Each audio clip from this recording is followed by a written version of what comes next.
إن الحمد لله نستعينه ونستغفره ونؤمن به ونتوكل عليه ونعوذ به من شرور أنفسنا ومن سيئات أعمالنا من يهده الله فلا مضل له ومن يضلله فلا هادي له أشهد أن لا إله إلا الله وحده لا شريك له وأشهد أن سيدنا ومولانا وحبيبنا محمدا عبده ورسوله اللهم صل وسلم وبارك على سيدنا محمد وعلى آله وأصحابه والتابعين لهم بإحسان إلى يوم الدين أما بعد فقد قال الله تعالى في كتابه الكريم قل بفضل الله وبرحمته فبذلك فليفرحوا هو خير مما يجمعون.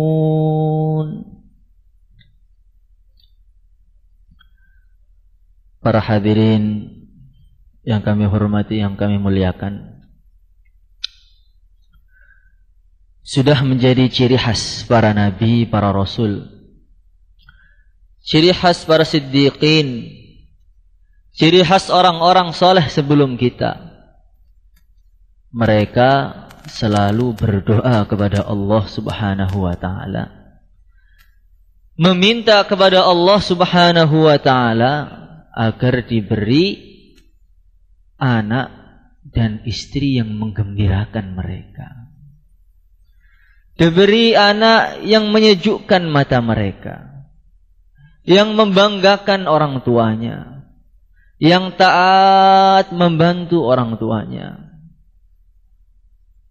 yang enak untuk dipandang.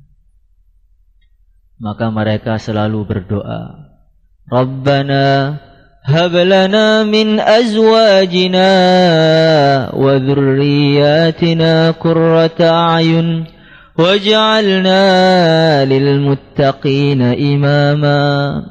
Ya Allah, jadikanlah anak dan istriku menggembirakan aku, menyenangkan hatiku, membikin hatiku ini senang, adem, sejuk.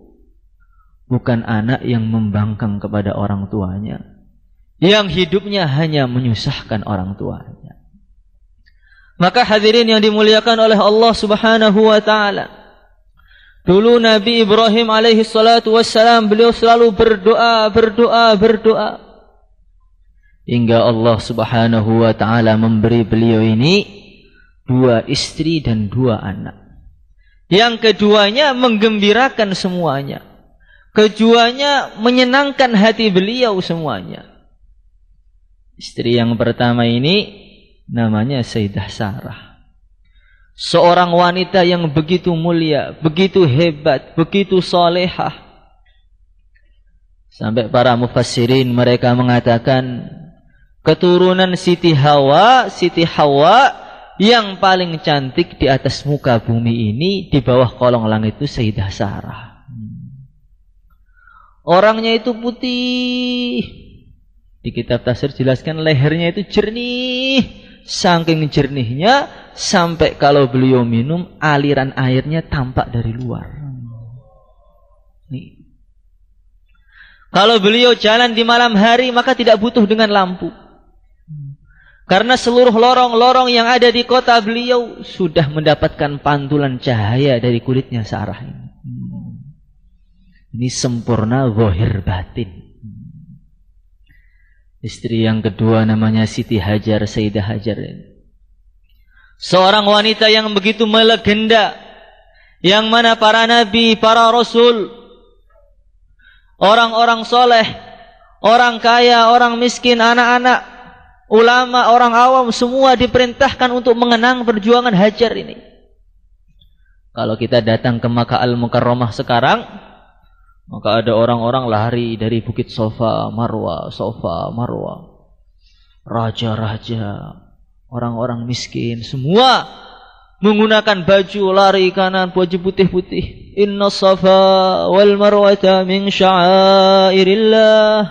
فمن حج البيت أو اعتمر فلا جناح عليه أن يطوف بهما ومن تطوع خيرا فإن الله شاكر عليم. Dengan begitu semangat mengeluarkan uang berjuta-juta untuk mengenang perjuangan wanita terhebat, yaitu Sayyidah Hajar radhiyallahu anha. Hadirin yang dimuliakan oleh Allah Subhanahu wa taala.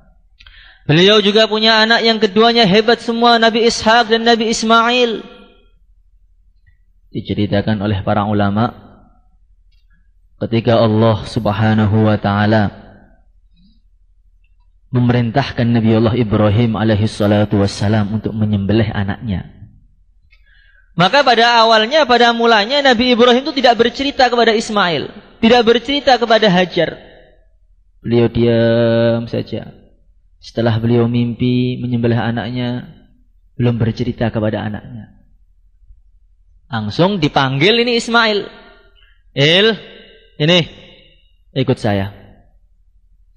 Beliau mengambil pisau yang tajam dan membawa tali. Maka iblis laknatullah alaih ini sudah mencuri berita di langit.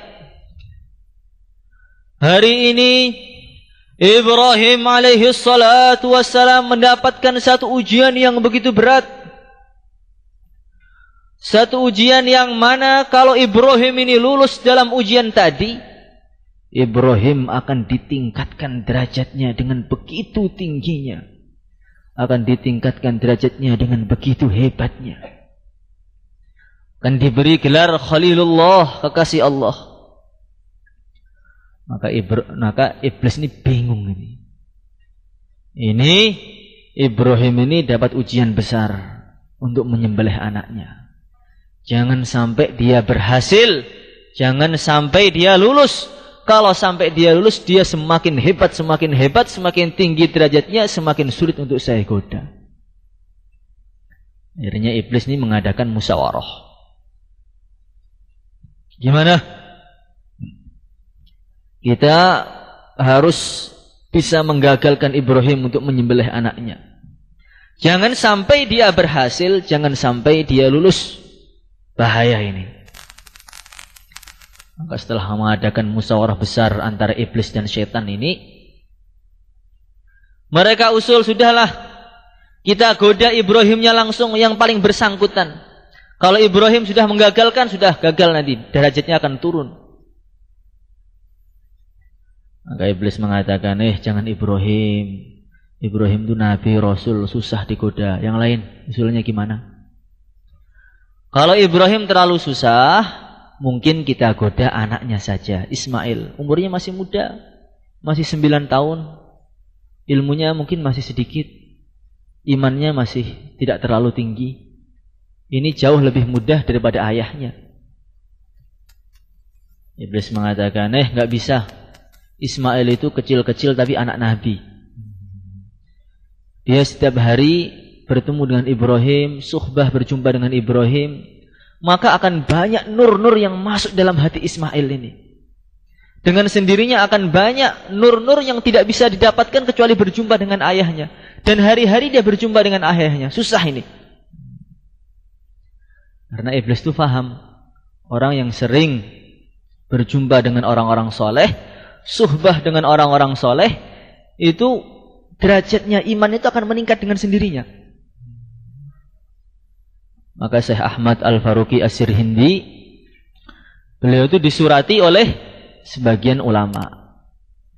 Mereka mengatakan, Syekh, saya mendengar satu hadis bahwasanya seumpama umat ini, orang-orang yang setelah sahabat, mereka infak sebesar gunung Uhud berupa emas, tidak akan bisa menyamai separuh kurma infaknya para sahabat. Ini maksudnya bagaimana hadis ini? Ini namanya tidak adil. Kita infak gunung Uhud sebesar itu, para sahabat hanya kurma kok tidak sama, itu bagaimana? Kok masih menangan sahabat itu bagaimana? Ini tidak adil namanya. Maka Syekh Ahmad Al-Faruqi dia mengatakan, Syekh, Kang, wahai Tuan, ini tidak bisa dijelaskan dengan kata-kata. Kalau kamu ingin faham mengenai ini, kamu datang berjumpa dengan saya. Maka benar, muridnya tadi datang kepada Syekh Ahmad Al-Faruqi As-Sirhindi. Setelah beliau datang, beliau salaman. Saat beliau salaman, dia mengatakan, Syekh, saya sudah paham, Syekh. Saya belum jelaskan kamu kok, saya sudah paham. Saya belum berkata satu kata-kata pun, saya sudah yakin, Syekh. Kamu kok bisa paham dari mana, nak? Ketika saya berjumpa dengan engkau, Syekh, bermusafah dengan engkau, menatap wajah engkau, Allah Subhanahu wa ta'ala datangkan kepada saya keimanan yang begitu tingginya. Iman saya itu tiba-tiba naik dengan begitu tingginya. Ilmu saya naik dengan begitu tingginya. Maka saya tidak membayangkan bagaimana dulu sahabat hari-hari berjumpa dengan Rasulullah sallallahu alaihi wasallam. Tentu iman mereka tidak akan bisa dikejar oleh siapapun. Ilmu mereka tidak akan bisa dikejar oleh siapapun. Maka iblis mengatakan, Ismail itu hari-hari ketemu Ibrahim. Itu sudah ada pancaran nur hari-hari kepada Ismail. Enggak bisa. Susah itu digoda. Yang lain? Oh, kalau begitu Tuan, iblis, kita goda istrinya saja, Hajar. Dibanding Ibrahim, dibanding Ismail, tentu istrinya itu lebih lemah. Karena wanita itu hatinya lembut. Dia akan berubah dalam hitungan menit. 1 menit tertawa, menit yang kedua sudah nangis. Sekarang gembira, besok sudah marah. Sekarang senang, nanti habis ini jadi cinta. Mudah terenyuh, mudah menangis, mudah senang juga. Kita goda, Hajar saja. Nanti kalau Hajar itu berhasil kita goda, kita berharap Ibrahim pun akan tergoda. Sebagaimana dulu Siti Hawa. Maka benar, iblis datang ke rumah Ibrahim. Assalamualaikum. Waalaikumsalam. Siapa? Saya temannya Ibrahim. Bapaknya ada, Bu? Ibrahim sedang pergi sama Ismail, Pak. Dia tadi membawa pisau dan membawa tali. Biasanya pergi ke Mina untuk mencari kayu bakar. Maka iblis mengatakan, Bu, bukan, Bu. Ibrahim pergi ke Mina bukan untuk mencari kayu bakar. Dia pergi itu untuk menyembelih anak ibu Ismail. Maka Hajarin langsung kaget. Astagfirullahaladzim. Gak mungkin. Ibrahim itu lebih cinta kepada Ismail daripada saya. Ismail itu anak yang sudah didoakan sejak dia masih muda. Jadi Nabi Ibrahim itu dalam sebagian kitab tafsir itu doa, Rabbi habli minas salihin, Rabbi habli minas salihin. Ya Allah, berilah saya anak yang termasuk golongan orang-orang soleh. Itu doa sejak dia masih remaja. Itu udah anak yang ditunggu-tunggu. Anak yang sudah didoakan sejak dia dulu masih muda dulu. Tidak mungkin dia tega menyembelih anaknya. Iya, Bu, benar, saya nggak bohong, nggak mungkin. Bu, ini rahasia sebenarnya. Saya ini mendengar langsung dari langit bahwasanya Ibrahim pada hari ini diuji, diperintahkan oleh Allah Subhanahu wa ta'ala untuk menyembelih Ismail. Maka Sayyidah Hajar langsung berubah wajahnya. Apa? Perintah Allah. Kalau perintah Allah ya enggak apa-apa. Ismail itu milik Allah. Ibrahim itu milik Allah. Saya ini juga milik Allah. Kalau Allah perintahkan untuk menyembelih, yaitu haknya Allah, milik Allah. Kenapa kamu ikut campur? Sudah, biarkan disembelih. Mau diapakan, sudah biarkan. Saya ini nggak punya apa-apa. Diri saya loh saya nggak punya. Terus langsung mundur. Masya Allah. Ini perempuan ini kok beda dengan kebanyakan perempuan yang ada di atas muka bumi. Kebanyakan wanita atau sebagian wanita itu dia akan mengedepankan perasaannya melebihi imannya. Mengedepankan perasaannya melebihi ilmunya. Ini ada wanita yang ilmu dan imannya menguasai perasaannya. Sudah, kamu pergi. Gak usah ganggu saya. Maka iblis ini bingung, ya Allah, gimana ini? Sudah, kita goda Ismail saja. Sepertinya Ismail itu masih bisa digoda, dibanding ayahnya lebih mudah. Nabi Ismail itu berjalan sedikit di belakang Ibrahim. Dipanggil oleh iblis, Ismail, mau kemana kamu? Saya mau pergi ke Mina ikut ayah saya, nyari kayu biasanya. Ismail, ketahuilah, kamu itu bukan diajak nyari kayu, tapi kamu akan disembelih oleh ayahmu sendiri. Maka Nabi Ismail yang masih kecil itu langsung kaget. Salah saya apa? Saya tidak pernah berbuat salah apa-apa kepada ayahku. Dan ayahku itu sangat mencintai saya melebihi segala-galanya. Tidak mungkin. Ismail, ini rahasia Ismail. Ini hanya saya ceritakan kepada kamu ini. Saya dengar langsung dari langit bahwasanya Allah Subhanahu wa taala memerintahkan ayah kamu untuk menyembelih kamu sekarang. Maka Ismail langsung mengatakan, kalau itu memang perintah Allah akan saya nikmati. Aku akan sabar. Akan saya kerjakan ujian ini dengan begitu nikmat, dengan begitu bahagia. Sudah gak apa-apa. Mau disembelih gak apa-apa. Mau digoreng juga gak apa-apa. Maka iblis ini bingung, udah istrinya gagal, anaknya gagal, gimana? Mundur aja lah. Setan-setan yang lain mengatakan, jangan mundur. Bangsa iblis itu gak pernah putus asa. Bangsa iblis dan setan itu gak boleh putus asa. Selagi nyawa masih berada dalam jasad, manusia itu masih mungkin tersesat. Kita goda, jangan pernah mundur. Walaupun kemungkinan sekecil apapun, jangan mundur, kita goda terus. Maka didatangi Ibrahim ini.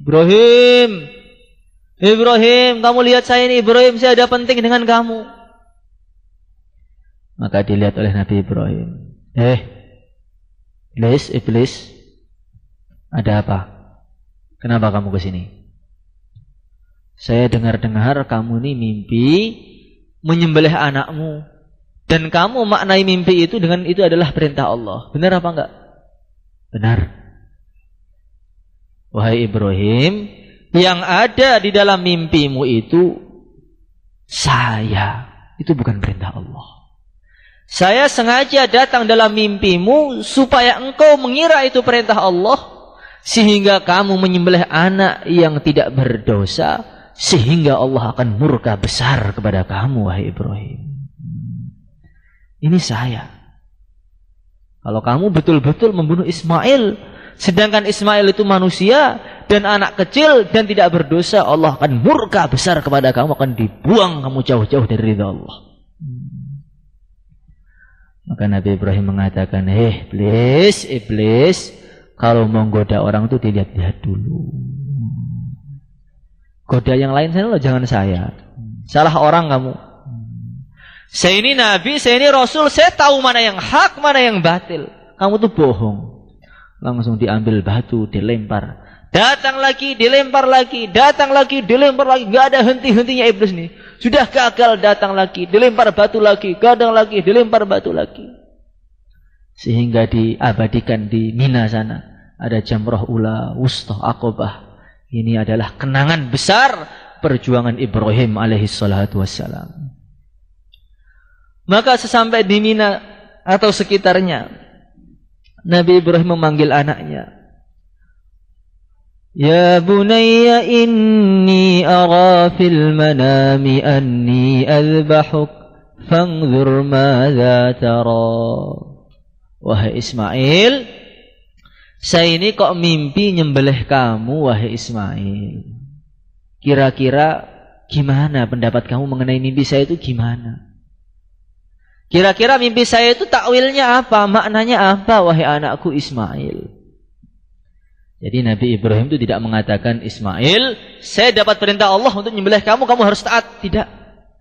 Nabi Ibrahim mengatakan, Inni ara fil manami anni azbahuk, fangzur madza tara. Pendapat kamu gimana, nak? Saya ngimpi gini, pendapat kamu gimana?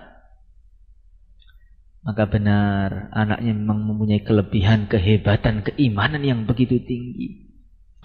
Ya abati if'al ma tu'mar satajiduni insya'allahu minas sabirin.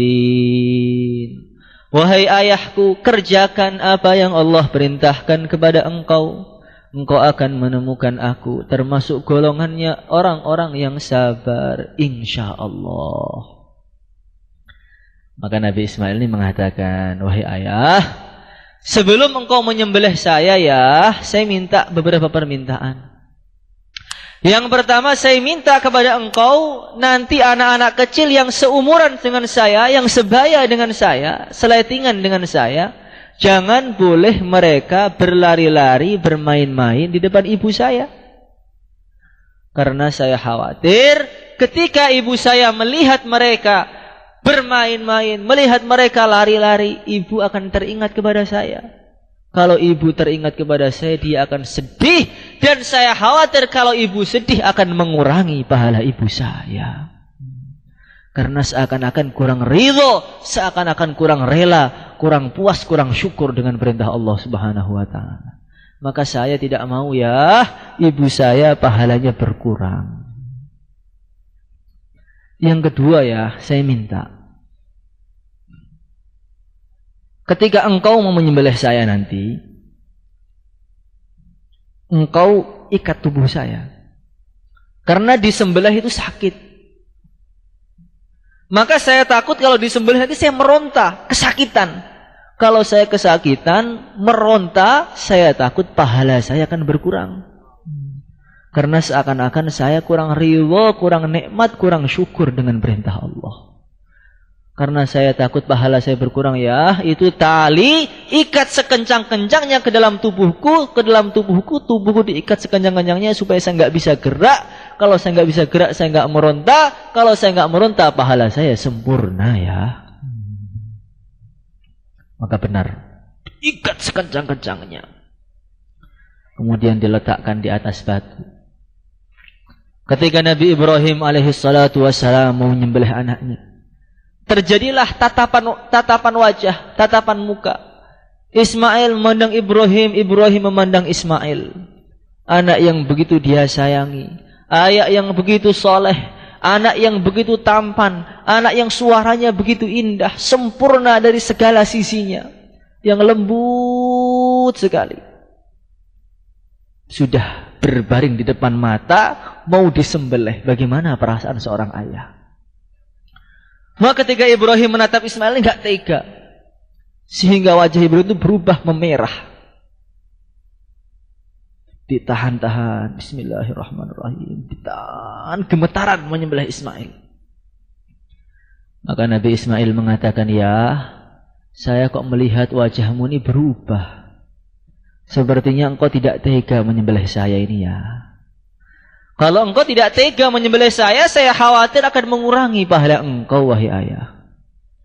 Maka saya minta kepada engkau, badan saya dibalik saja, hadapkan kepada arah yang lain sehingga kita tidak bisa bertatapan wajah, sehingga engkau tega menyembelih saya, sehingga pahala engkau sempurna.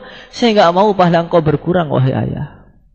Falamma aslama wa tallahu lil jabin. Maka langsung dibalikkan badannya supaya tidak bertatapan wajah, sehingga pahala ayahnya tidak berkurang. Ketika Nabi Ibrahim mau menyembelih, ditahan lagi oleh anaknya. Ya, tahan sebentar. Ada apa lagi nak? Saya minta kepada engkau tuh lengan kau sing-singkan, lengannya engkau angkat, engkau tekuk lengan engkau lipat. Karena saya khawatir kalau engkau menyembelih saya, ada darah yang mercik, yang nyiprat kena baju engkau. Setiap engkau melihat darah tadi, engkau akan teringat kepada saya, engkau akan sedih dan akan mengurangi pahala engkau.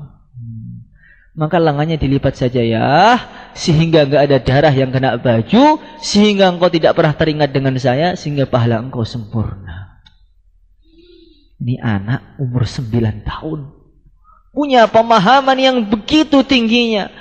Dia ingin pahala ayahnya sempurna. Dia ingin pahala ibunya sempurna. Dia ingin pahala dia sempurna. Tidak berkurang sedikit pun. Dari mana anak seperti ini? Anak seperti ini keluarnya dari Rabbana hablana min azwajina wa dhurriyyatina qurrata a'yun waj'alna lil muttaqina imama. Maka betul setelah dibaringkan disembelih oleh Ibrahim. Disembelih enggak mempan. Maka pisau tadi dicoba di kayu, dicoba di batu, langsung pecah. Disembelih lagi enggak mempan. Dicoba di batu langsung pecah. Disembelih lagi enggak mempan. Coba di batu langsung pecah. Maka Nabi Ibrahim itu murka. Hei pisau, saya ini Nabi Allah. Saya ini hanya mengerjakan perintah Allah. Dan Allah perintahkan saya untuk menyembelih Ismail. Kenapa kamu tidak mau menyembelih? Maka tanpa disangka pisau tadi menjawab, wahai Ibrahim, saya menyembelih atau tidak itu pun juga perintah Allah. Dan sekarang Allah larang saya untuk menyembelih kekasihnya Ismail alaihissalatu wassalam. Datanglah malaikat Jibril. Allahu Akbar, Allahu Akbar, Allahu Akbar. Diteruskan oleh Ibrahim alaihissalatu wassalam. La ilaha illallah wallahu akbar. Diteruskan oleh Nabi Ismail yang sedang berbaring. Allahu akbar walillahil hamd. Takbiran yang sekarang digemakan di seluruh penjuru dunia, di pelosok-pelosok negeri ribuan tahun, inilah puncak pengorbanan dari keluarga Ibrahim alaihissalatu wassalam. Keluarga yang mana suaminya, ayahnya, istrinya, anaknya satu fikir, satu jalan, satu tujuan, satu cita-cita. Sehingga iblis menggoda ibunya gagal, menggoda anaknya enggak berhasil, menggoda ayahnya gagal. Inilah keluarga yang begitu hebat, keluarga yang keluar yang terwujud dari sebuah doa. Hadirin yang dimuliakan oleh Allah Subhanahu wa taala. Sering orang itu mengeluh, bagaimana anak saya ini seperti ini, seperti itu. Hari-hari cuma main game saja, nggak bisa dibilangin. Hari-hari cuma pegang HP saja. Anak saya ini bagaimana, istri saya ini bagaimana, itu bagaimana, mengeluh sana, mengeluh sini. Tapi dia tidak bertanya kepada dirinya, kenapa saya ini tidak habis-habisan berdoa kepada Allah Subhanahu wa taala. Kalau orang sudah habis-habisan berdoa kepada Allah Subhanahu wa taala, ud'uni astajib lakum, Allah pasti akan ijabahi, Allah pasti akan abulkan, Allah pasti akan beri, akan turuti. Maka hadirin yang dimuliakan oleh Allah Subhanahu wa taala, dulu ibunya Syekh Abu Yazid Al-Bustami, seorang wali besar yang begitu hebat, yang ilmunya menyebar ke seluruh pelosok negeri ribuan tahun. Ketika beliau ini masih kecil, dipesantrenkan oleh ibunya, ditaruh di satu pondok.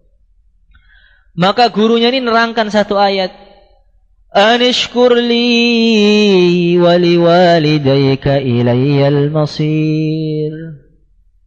Gurunya mengatakan, nak, kesimpulan dari ayat ini kurang lebihnya, kewajiban kamu tuh ada dua.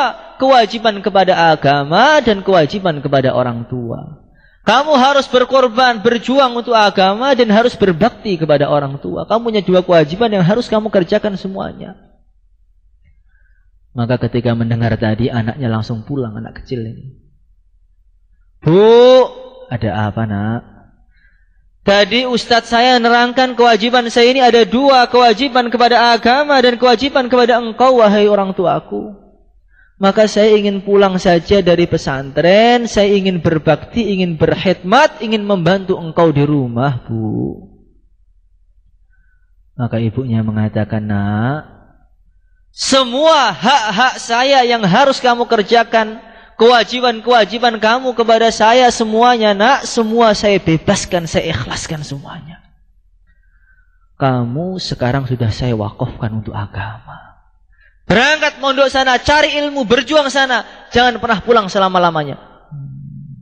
Kamu dengan saya sudah tidak ada kata orang tua, tidak ada kata anak. Sekarang kamu berangkat nyari ilmu sampai mentok sana, jangan pernah pulang lagi.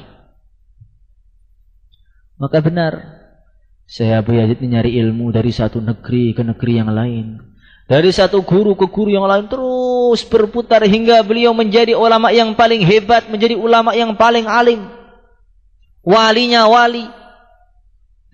Setelah menjadi pimpinannya para wali, pimpinannya para ulama, beliau ini berjumpa dengan Rasulullah Sallallahu Alaihi Wasallam dalam mimpinya. Nabi mengatakan, hei Abu Yazid, sudah cukup. Sekarang kamu pulang ke rumah kamu, kamu khidmat, ikram, bantu orang tuamu sana. Maka Abu Yazid bangun, langsung pulang ke negerinya. Dicari rumah orang tuanya sudah enggak ketemu. Bangunan-bangunan sudah berubah, kotanya sudah berubah semua. Dicari sampai ketemu ada rumah ini berlumut, sudah tua. Tidak ada renovasi, sudah tua, seakan-akan enggak ada penghuninya. Dia salami, "Assalamualaikum." Enggak dijawab. "Assalamualaikum, Bu, ini saya, Bu." Sudah enggak ada jawaban lagi. Maka diketok. "Assalamualaikum, Bu, ini saya."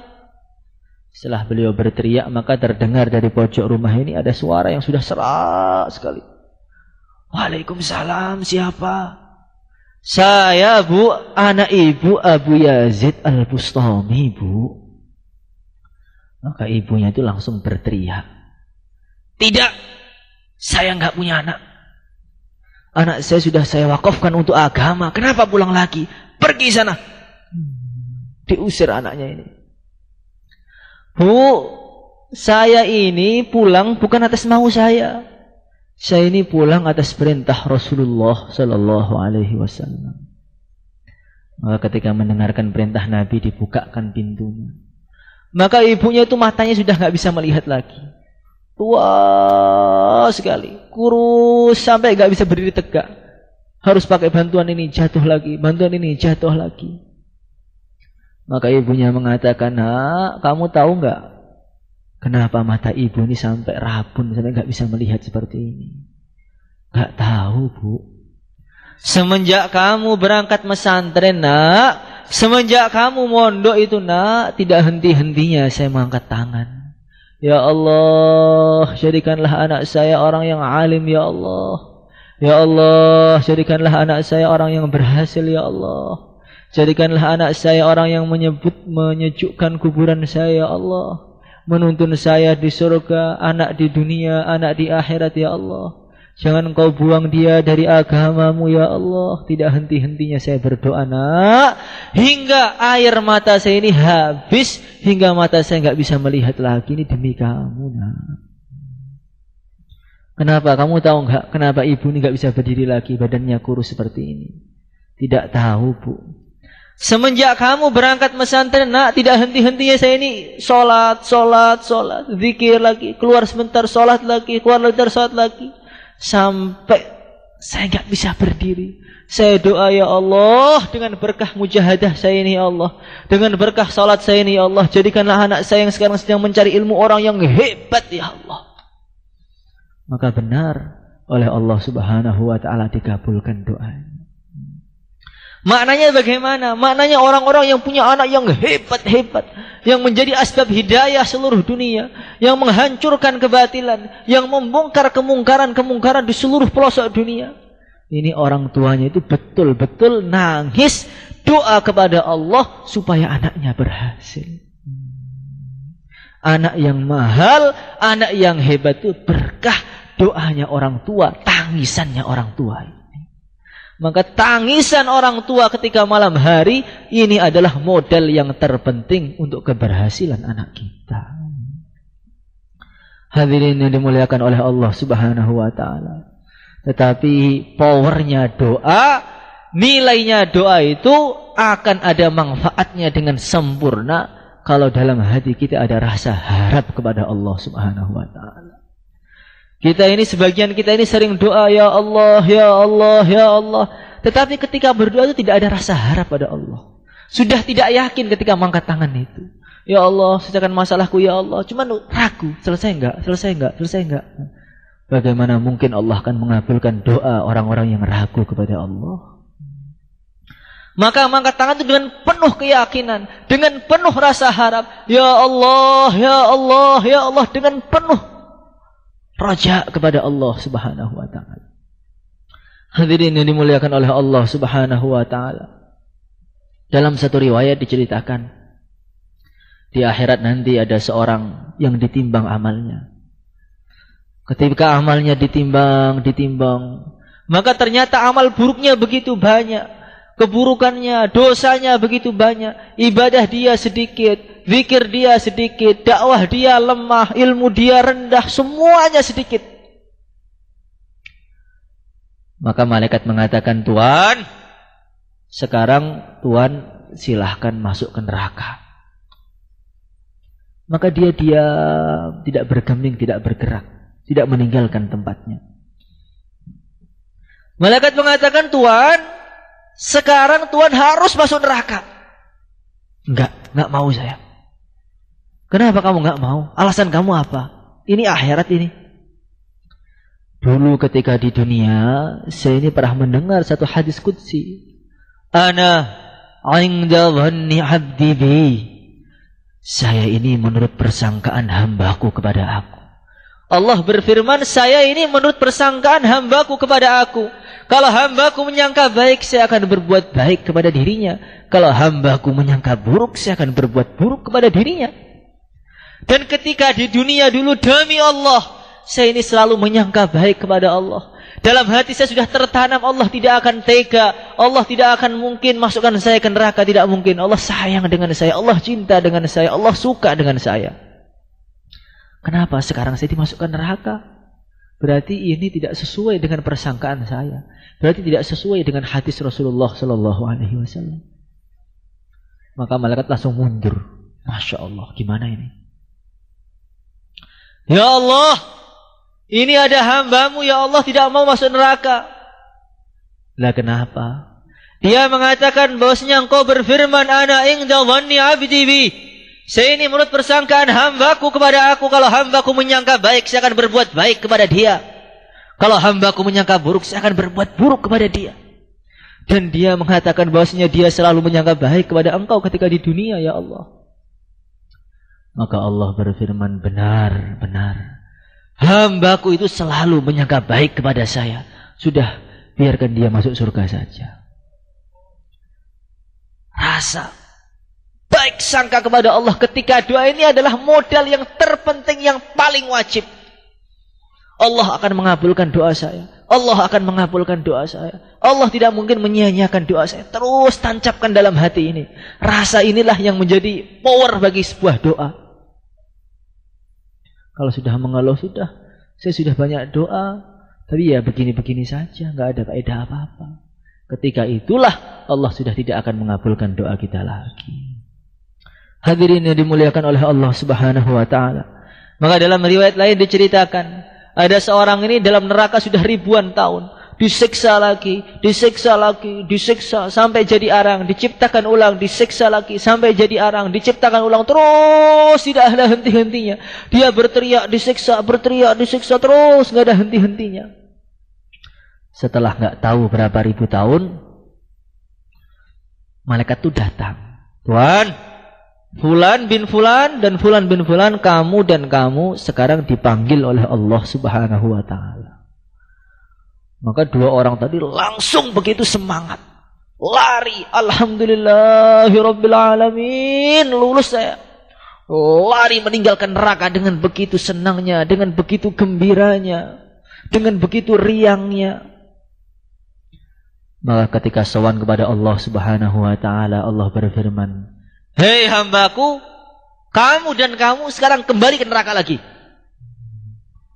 Maka yang satu tuh langsung lari ke neraka dengan begitu semangat, terjun bebas ke neraka.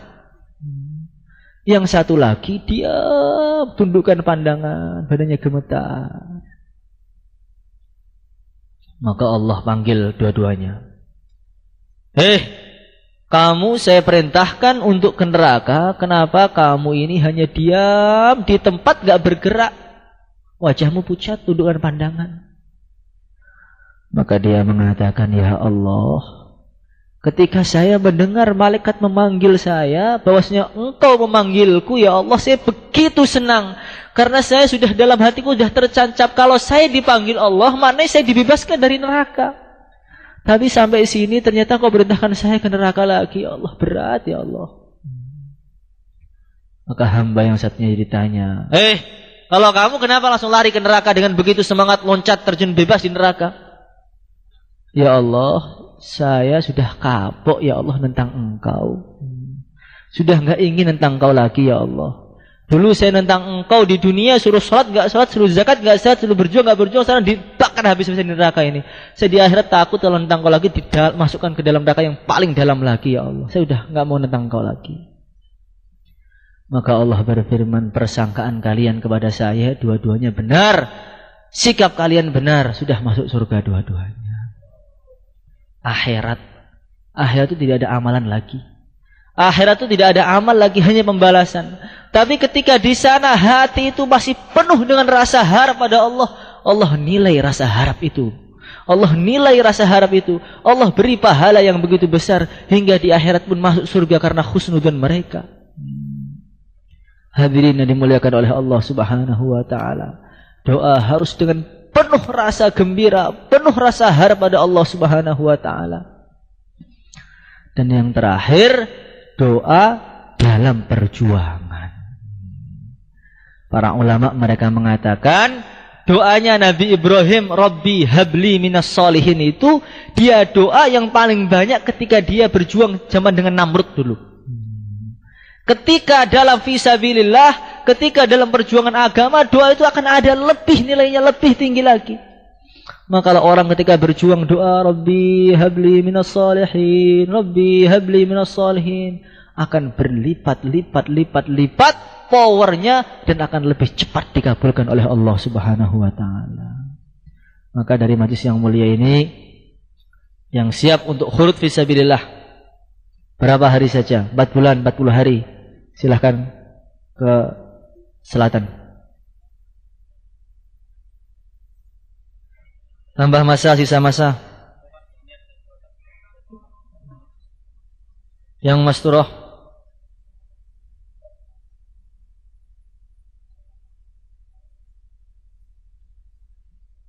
InsyaAllah berdiri.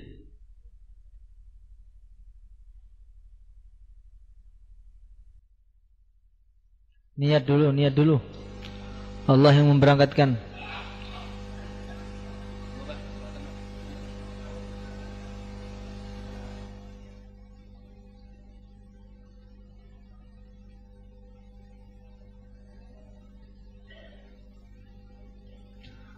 Yang penting niat dulu.